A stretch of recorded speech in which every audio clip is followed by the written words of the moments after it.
Good afternoon, everybody. Today we are going to be starting a really fun tutorial.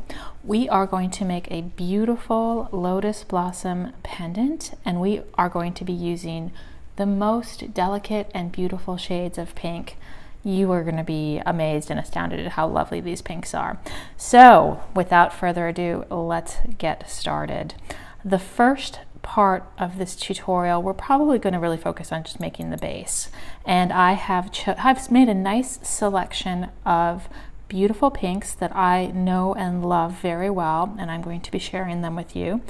And the design that I came up with is just a lovely little lotus blossom with all these beautiful, lots of shading in here. And then the background is going to be a little bit darker to really make the blossom pop. It's going to be shades of green all the way up to blue. And I'm also kind of excited, but this is unrelated to the tutorial, but I don't know about you, but I am an avid collector of stuff. Whenever I see something beautiful, I need to buy it. And so I have this huge collection of, because I don't even do much beading, but I love these semi-precious beads. And I've had these strands for several months now. And so I thought it would be fun to use one of these strands. And I haven't decided. I've got, this one is a little peridot. This one is, what is this? Aquamarine, and this might be some sort of spinel. But I was thinking that it'd be nice to, because it's such kind of a round shape, to maybe, leave, when we do the thing, I'm going to leave a little space to do one of these strands. Obviously that part is optional because you may or may not have beautiful strands, but I encourage you to, if you have some strands that you've been collecting, this should be a good opportunity. And we'll see. I'm going to decide what color looks best after we've made it, and then we'll go from there. But yes, sorry, that was a little side quest. But actually, I think it'd be fun if we rolled them all together, because all of them would be really nice. That's probably too much. But anyway, that will be kind of a little side quest afterwards. But getting started with these pinks, I am going to introduce, without further ado, my favorite palette of blushy pinks. Well, actually, we'll start with this one right here is a Japanese, and it is G703A Bright Pink for Silver. And we're going to use this right in here just as like our darkest pink element. And it is a beautiful shade of kind of like a rich pink. It's a little bit reactive to the silver. You see how it's a little bit on this sample? This is where it's touching the silver. It's a touch reactive, but it plays so well that it's, it actually reacts. It turns into kind of like an orangey silver, which I really like. So we're going to use this one. And then for our shaded element, we're going to be using the NG341 Pale Coral. This is just going to be kind of like for our deep shadows in here. And then I have kind of the two stars of the show are, this one is G701 Light Pink for Silver. And this one right here is SL5 Baby Pink for Silver. And they're super subtle. Like this one's just so vividly bright pink. And look how well they play with the silver. There is no difference between where it's touching the bare silver and the clear. So I love those. And for our highlight, we're just going to use clear. And then the background are going to be, it's going to really, the darker greens going up into the blues to really make this blossom pop. All of these colors, I will have them listed in the description of this video so you can purchase them. And I'm also going to put together a kit, if you want to purchase it, on my Etsy page, which will just have a small amount of each of these colors, enough to make this pendant, along with some of the other things you might need to make the pendant. So if you want to go ahead and get that, that is wonderful. If not, they sell these, there's not that many places you can buy them, but I'll try to put some links up just to point you in the right direction for buying enamels. So let's get started. Well, as I said earlier, this is going to be a Champleve pendant. So the first thing that we're going to do is fabricate the base. And I'm going to, I guess I can get them. I love looking at these colors, but we'll just get them out of the way for now. For Champleve, I am going to be using 20 gauge fine silver sheet, and I have this piece right here, which is, I think, just the right size. I believe that this is a 1.5 inch, let's see, it is a 1.5 inch circle. So it's just an ever so slightly bigger piece of silver. And remember, we're going to need 2 of these, one for the top and one for the base.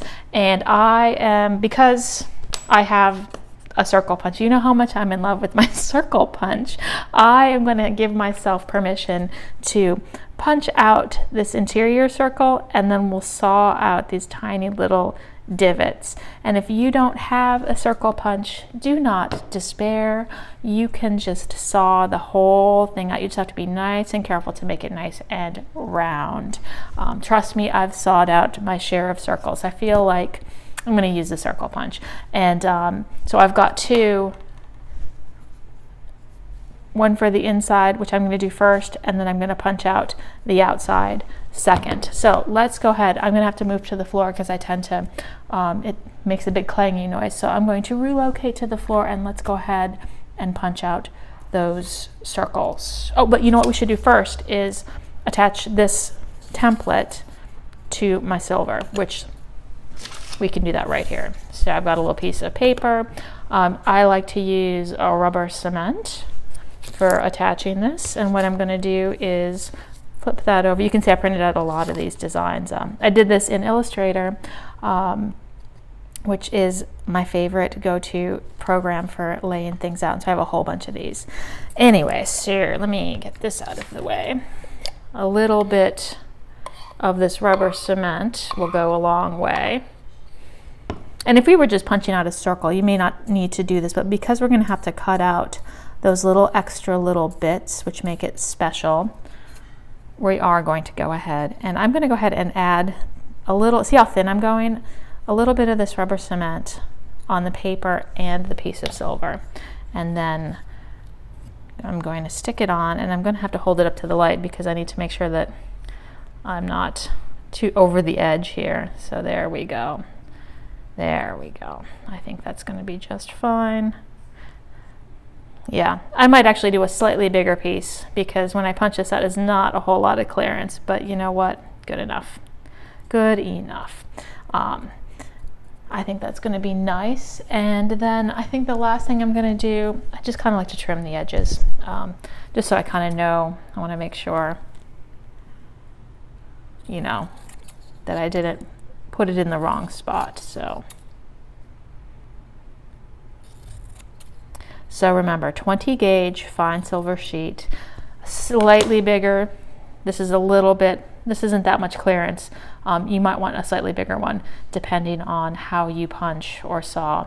So let's go ahead and punch this out. All right, I'm not sure if you remember my favorite Swanstrom circle cutter, and you're going to even die because I'm actually going to be using this one, the largest one, and then I'm going to actually have to use this slightly larger one. So it's of course like 2 whole tools here, but if you have these circle cutters, they're great. But like I say, you can definitely cut this out using your handy dandy saw. So please don't feel like that's not an option. So this is, I think, the 1 1/4 size circle right there. And what I'm going to do is I'm going to really spend a moment positioning it because I want it to be pretty darn accurate. Let me see if I can. Oh, I was just using this on 22 gauge, so it's of course not fitting. So I'm just going to spend a moment making sure that it is exactly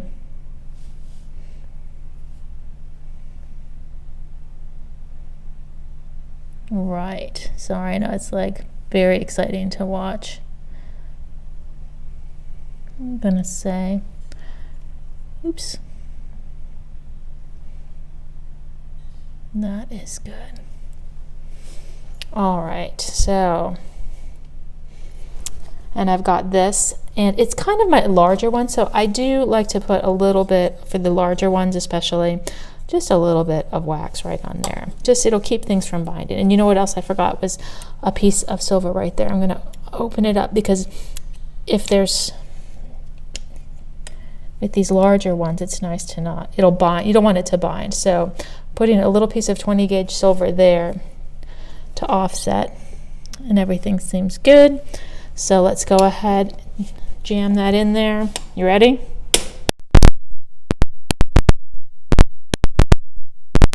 There we go. Apparently, there we go. Perfect. Now we can save this wonderful piece for maybe our next project. Look, it's even ready to go. And then this, let's go ahead and open it up, is just perfect, just nice. And we'll cut these little guys out. And I think I am going to go ahead and punch out the exterior as well, and then we'll cut this out.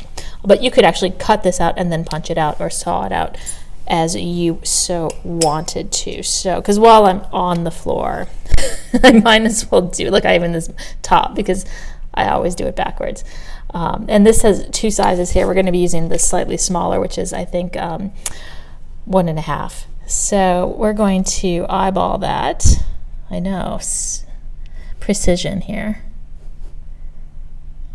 And I don't actually have the center punch for this one because it's like $40, and even I have my limits. I so rarely use it, so I'm gonna have to take a moment and just see.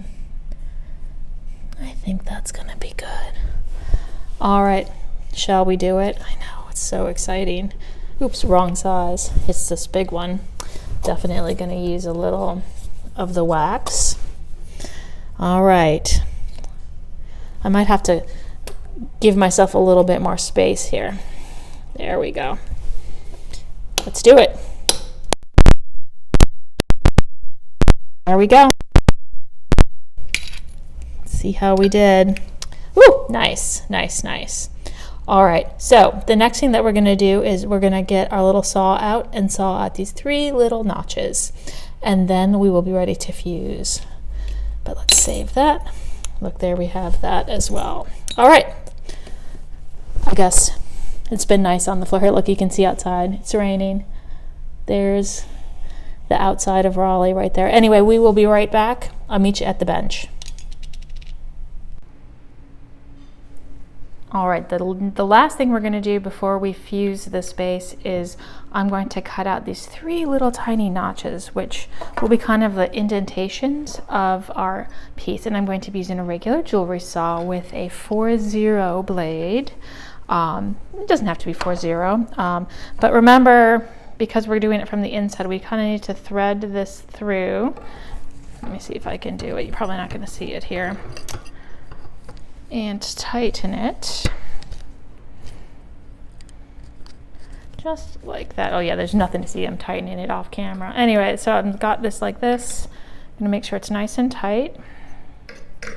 There we go. That's lovely. And then, you know, you want to be able to hear that this is a taut blade, as it were. All right, so let's just, I'm going to start with the easiest one. These are real tiny, so try not to get too close to the edge. Let's see if I can get started. Ugh, there we go. It's a new blade, so you never know if it's going to be a good one, but I'm keeping it right to have the wood actually support the piece since it's so little. And you don't have to do these little cutouts. You could just have your wires just kiss the edges, and that would be perfectly fine. But you know, I like to give my more advanced students a little challenge. So if you are up to the task, please feel free to cut these little tiny niblets out. There's one. Look, at it's already starting to peel up a little bit. I should have used a little bit more, but that's all right. I think it's going to be okay. That's why I cut the niblets out before I do any wires, because if I need to make it's easier to adjust the wires when I'm bending them than to have to go back and kind of make my wires fit something. So this way, if I'm not exactly right, I can make sure when I'm bending my wires that they'll meet up with these little guys. There we go. There's one more, and then this last little one, right like that.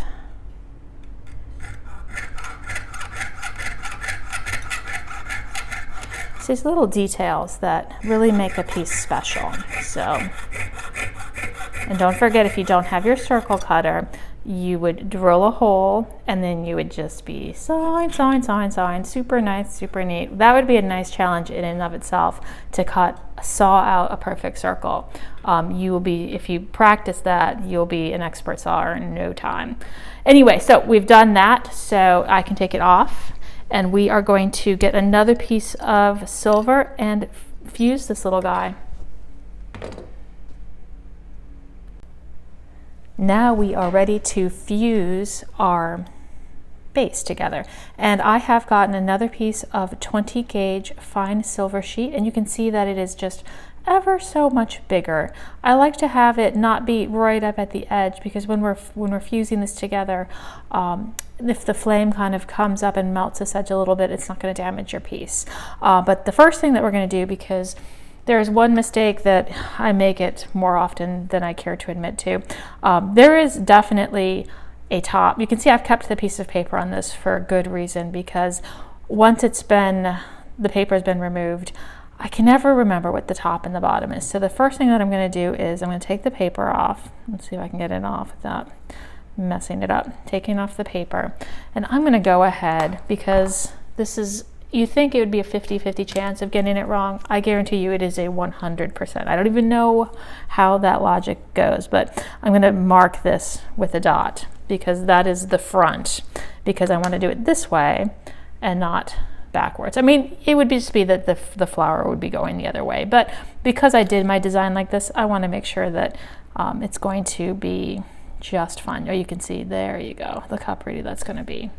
So, top. And because we punched this out, it's kind of all warbly, like it's kind of like where we punched it, there's like a little bit, it's kind of bent inwards. So I'm going to go ahead and let me just get some of this paper out of the way, because we're also going to need to do a little, I know it was nice to look at those, but there we go. Let's just get back to basics here. I want to do a little bit, I'm going to flatten this little guy. So I'm just going to get 2 pieces of steel and just give it a nice tap both sides. We might even do it again after we sand it, but because there's always the trade-off for using kind of like the cheap method of punching the hole is. There we go. That'll be good. That should be good. All right, and so we're going to keep these nearby, because we might want to do that again. We're going to keep this, move that out of the way, and let me see, my light is just like, apparently it's just extra shiny today. I'm going to go ahead and sand the bottom of this and the top of this, right where they're going to come into contact. And you can use regular sandpaper. I'm going to be using my favorite sanding discs. These are the brown ones, so they're like, I don't know, 250 grit, whatever. You got a little bit of water, because I like to sand wet just to keep the dust down. But again, you can use just sandpaper on a sanding stick or your hands, you know. This is just to kind of rough up the silver just a little bit, give it a little toothiness, which is going to make it really want to fuse cleanly, among other things. There we go.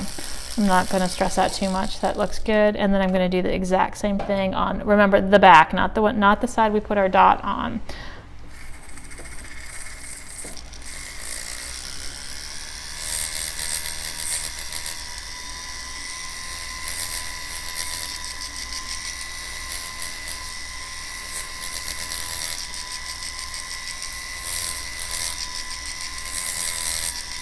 There we go. So that is good. I've got some paper towels over here. I'm going to dry those. There we go.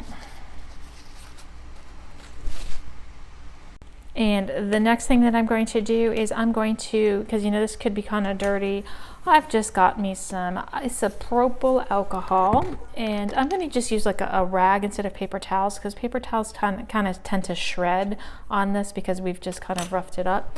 So I'm going to just clean this side, just give it a nice little wipe down. There we go. Set it right there. clean this side.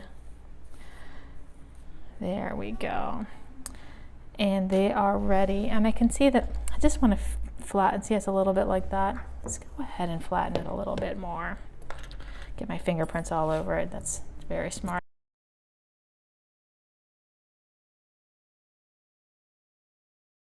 There we go.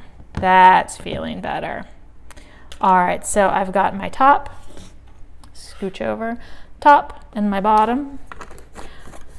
And let me put the isopropyl away. And then the next thing that we're going to do, if you've seen my fusing, this will be familiar to you.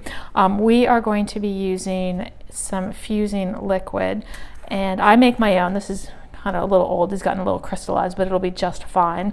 And it is cupric acetate mixed with a little clarifier. And you can also buy this product from my friend Lillian. Makes it a similar thing called Blue Fuse, and she sells it on her Etsy page, and I'll probably put that up right now, and you can go buy some Blue Fuse from her if you don't feel like hunting down some cupric acetate and mixing it yourself. Either way is good. It's all good. And this is also optional. Definitely don't need this fusing liquid. You can fuse without it, but it's certainly I find it helpful because remember, well, I don't know if you remember, but copper has a lower melting temperature than silver. So the copper molecules will kind of mix with the silver molecules to lower the temperature just right at the same, and it will it'll melt there first.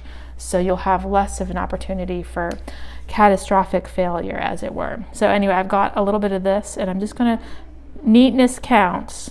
So I'm going to paint it lightly on the top of my piece, all the way around. There we go.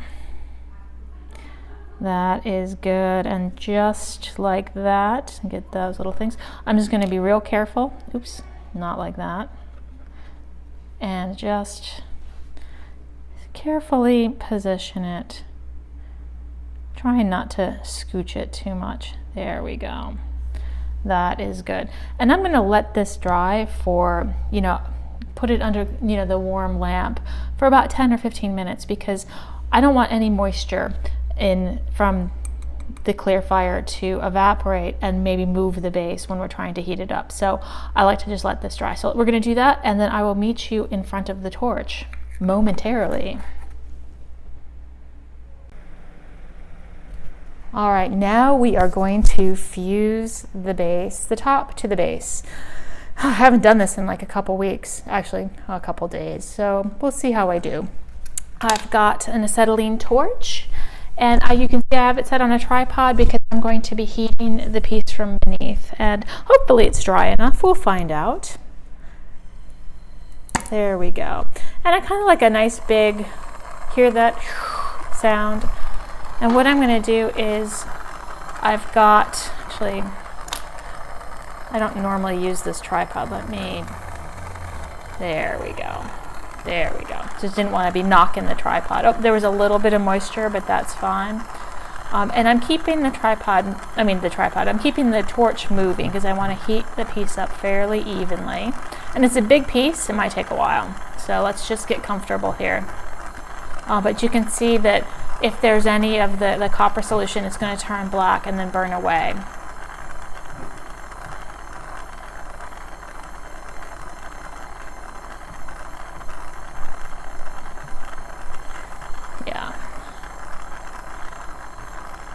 Yeah, I get one chance at this because I don't want to make this one again. It's actually hard to see with this bright light on it, but let's see. I'll turn it up just a hair, a little bit more oomph. And also, I might turn off this light. Oh, there we go. That's actually a little easier to see. There we go. Multitasking. Sometimes it's just easier to see in a darker room. All right, you can see I'm starting to get a little bit of that right like that. That's not very descriptive, but I'm moving and I'm waiting to see a gloss on the top. And I've got my little pick here. And remember, at any time I can pull it off the heat. I don't have to, I never try to do more than one thing at a time. I'm either pushing something down or I'm heating it up. So there we go. So close. It's a really big piece, so it's like important to keep.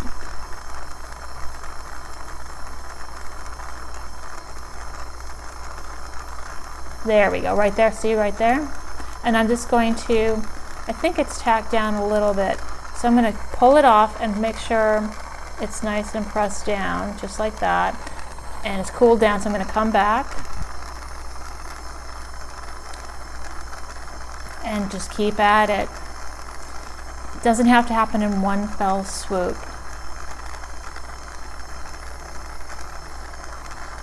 There we go. But I'm really focusing on the center until it starts to melt again, because I pulled away for a while. It has to heat back up. There we go. See right there? And then I'm going to use my torch to draw it around.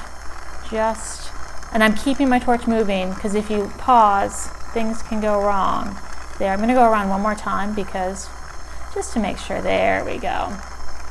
One more time is good. And then I'm going to kind of shine up the center by just, see how I'm bringing it through the center like that? Just to give it a nice shine. And I'm kind of like coming and going, I'm not lingering. There we go. I think that's beautiful. Alrighty. We will let that cool and have a looky-loo. A looky-loo. See if that was good or not. Turn the light back on. Ooh. See, it's impossible to see with this light. This light is terrible. All right, we'll figure something out for the next time. Anyway, I'm going to let that cool and we're going to have a look at it.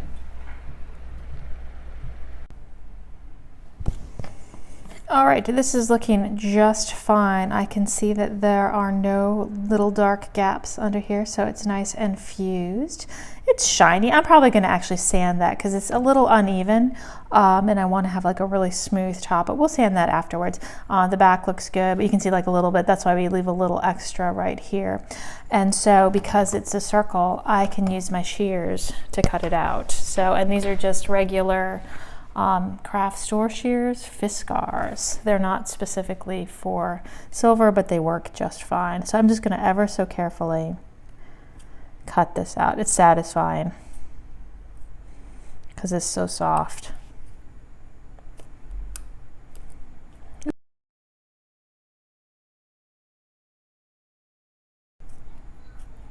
There we go.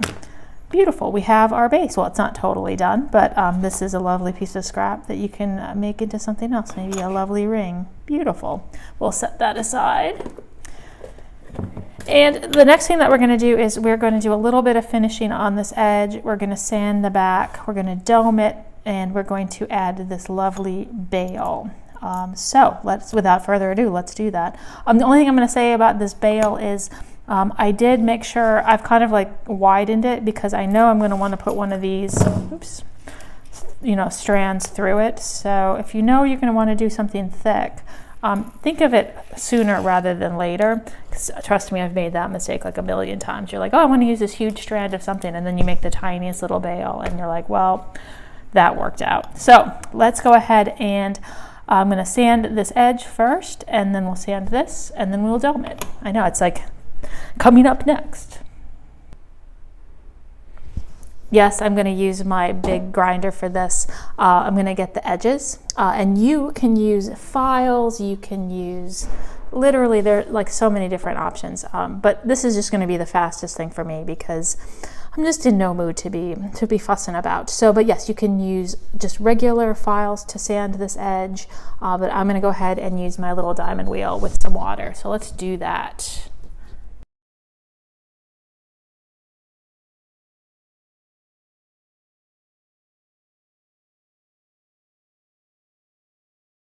Alrighty, so that you can see I have just, let's see if we can see it right there, just removed the line so it's just nice and clean. And you know what, I'm trying to turn the water off too, it's still dripping. On the other side of this grinder I have This is just some sandpaper. I'm going to go ahead and do just the edges. You might as well. It's not the final finish, but it's just going to kind of like help us out, you know, moving forward. So I'm going to do that real fast. I'm going to turn it back on. There we go. Turn the water on over here.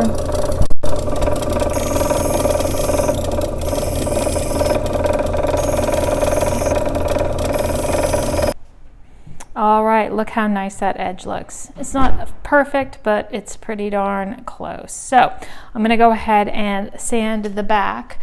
And again, you can use your sandpaper, just regular paper. I am gonna use some water and my little sanding disc.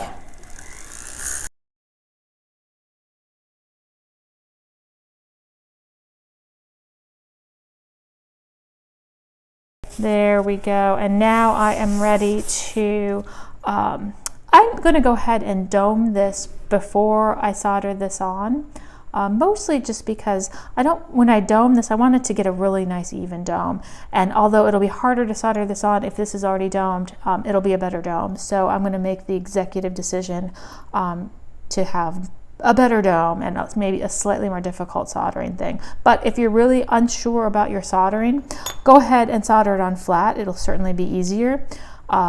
And then dome it after, just really carefully with a mallet. So, all right, and so remember, you're gonna put it face down in your little dapping block, and you can do this with just a soft mallet on any round surface, but if you have one of these, tools are always great to have, but it's always good to be, if you don't have a specific tool, just think about what you're trying to do and see if you can kind of, you know, jerry-rig something.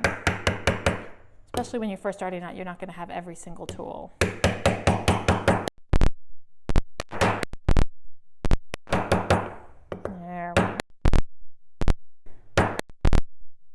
Tube. Let's see what's stuck in there.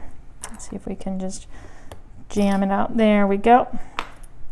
There we go. That is a nice, perfectly domed thing. And now we are ready to put our little guy, solder him in place. Let me move that out of the way.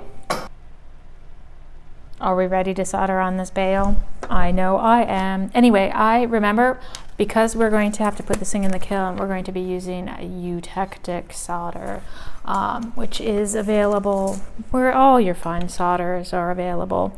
Actually, I have no idea. I know Thompson Enamel sells it. And so we're going to get a few little squares of those. I usually go with a little more than I need. So we're going to do 1, 2, 3. All right, so those are ready to go. And half the thing is really just kind of getting this thing set up, and then it's just the work of a moment to solder. So the first thing we're going to do, because this is kind of rolly, loosey-goosey, is I'm going to use one of my little third hands here and just get this little guy out of the way for now. I want to, there we go, press him down just so he's not going to roll around anymore. So that's a little bit more secure. And I've got another third hand right here and a little sandpaper. I'm going to make sure that we have sanded just where the bale is going to come in contact, just to make it so it's nice and clean. So we got that ready to go. I've got my solder, and I'm going to be using a hard soldering flux. This is a good one. That kind of bright orange one is good too. It's all good. And let me get a little flux brush right here, and I'm going to go ahead and put a little flux on the piece, a little flux on the bale, and get this kind of set up. Seriously, this is the thing that takes the longest, so bear with me. I'm going to go ahead and set 2 pieces of solder right there, because that's about where we're going to want them. And then I'm going to use my tweezers and see if I can position this right where I want him, which is right there. Oh, that's beautiful. I'm being facetious here. It's apparently going to be a bother. Anyway, I'm liking that location. So I'm going to go ahead and use my other third arm just to press that down to keep everything from, you know, moving. And then I'm going to take a moment and kind of see if I can adjust. Maybe squeeze one more piece of solder right in there, because there we go. And now's your opportunity to make sure that it's in the right location. You're not upside down. Everything seems good. All right, should just take a moment. And I'm gonna heat up, I'm gonna try to keep my heat away from that bale because we do not want to melt it. Remember, that's kind of the weak thing. But this third arm right here is gonna act as like a little heat sink. So I'm really gonna just kind of go in and just see if we cannot mess this up.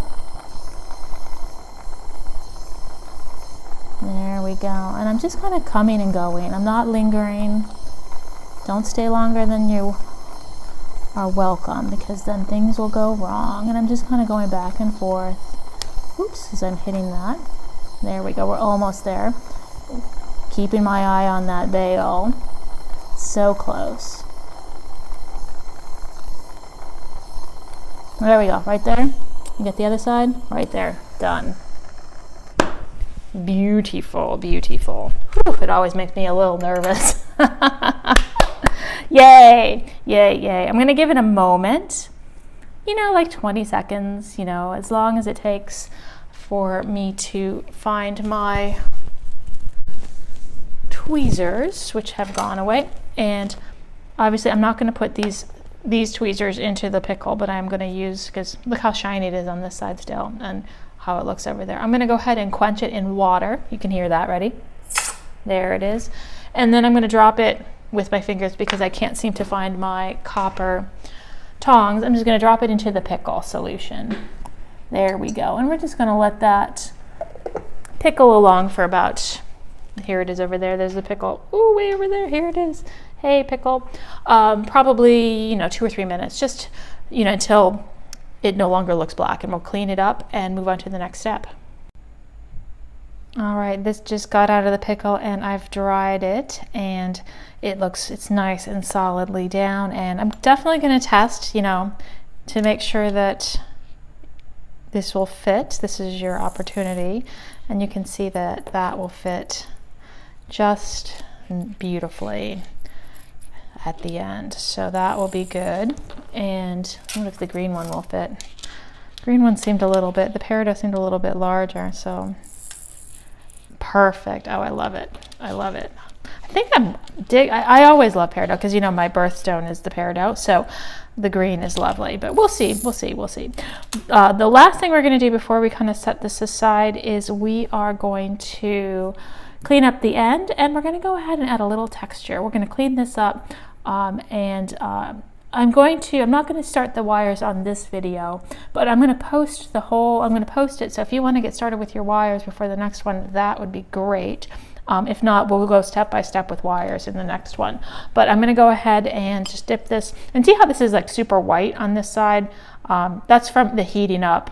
It's kind of depletion gilded, and we want to remove that because I've had, it looks beautiful and white, but I've had enamel peel up from that because it's kind of like a separate layer. So chances are it'd be fine, but why not just go ahead and sand it away.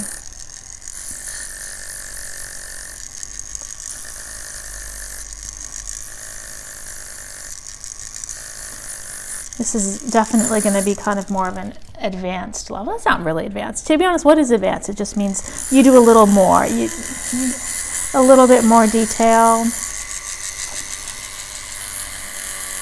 It's probably not even we shouldn't even label things. It should just be stretching yourself and learning something with every piece that you make. There we go. Beautiful. And see how nice that looks. And you know what?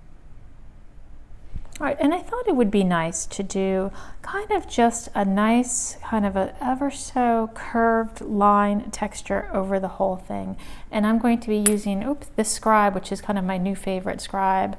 but any sort of pointed tool will be good. Some people like these. This one's a good one because it's a little bit more ergonomic. This one's a little short, but I like the point of this one, so I'm going to use that. And to help me out, I've got this little template because I'm going to do like these little lines just going all the way down, and it's good to know where the top is, which is right here. So, and I might even just, and I'm using a tea towel because, you know, I don't want to put this right on the hard surface and bend it down. So the tea towel will kind of help support everything. In fact, I might even do it upside down because it's, there we go, because it's getting supported like that. And so, yeah, this is now the top. So I'm going to go ahead and just use this, and I'm going to start in the middle and just make some lines. And you could freehand these.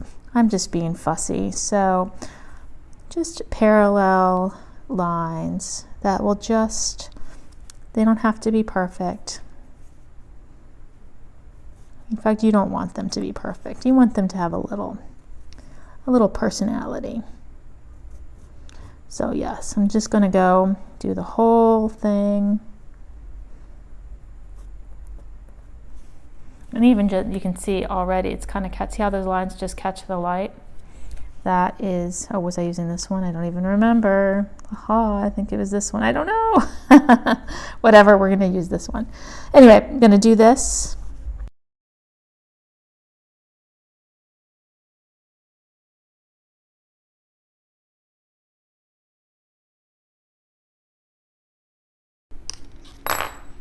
Alrighty, I have put my little bit of texture on there and I'm very pleased with it. And that is going to be it for this video, for the first part. So, but I will definitely go ahead and post the images, the colors. I'll get the samples up on Etsy or the links to where you might be able to buy some of these colors.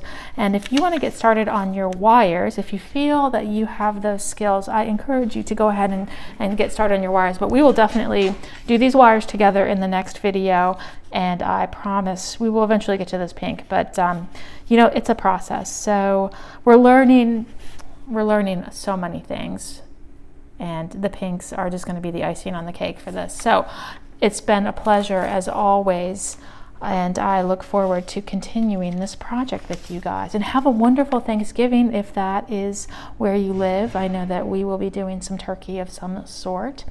And have a wonderful week, you guys. Bye-bye. Oh, and don't forget to check out my website. 2018 classes schedule is on. So if you want to come visit me in Raleigh and take a workshop, you know, always would be a delight. And thanks so much. Bye-bye.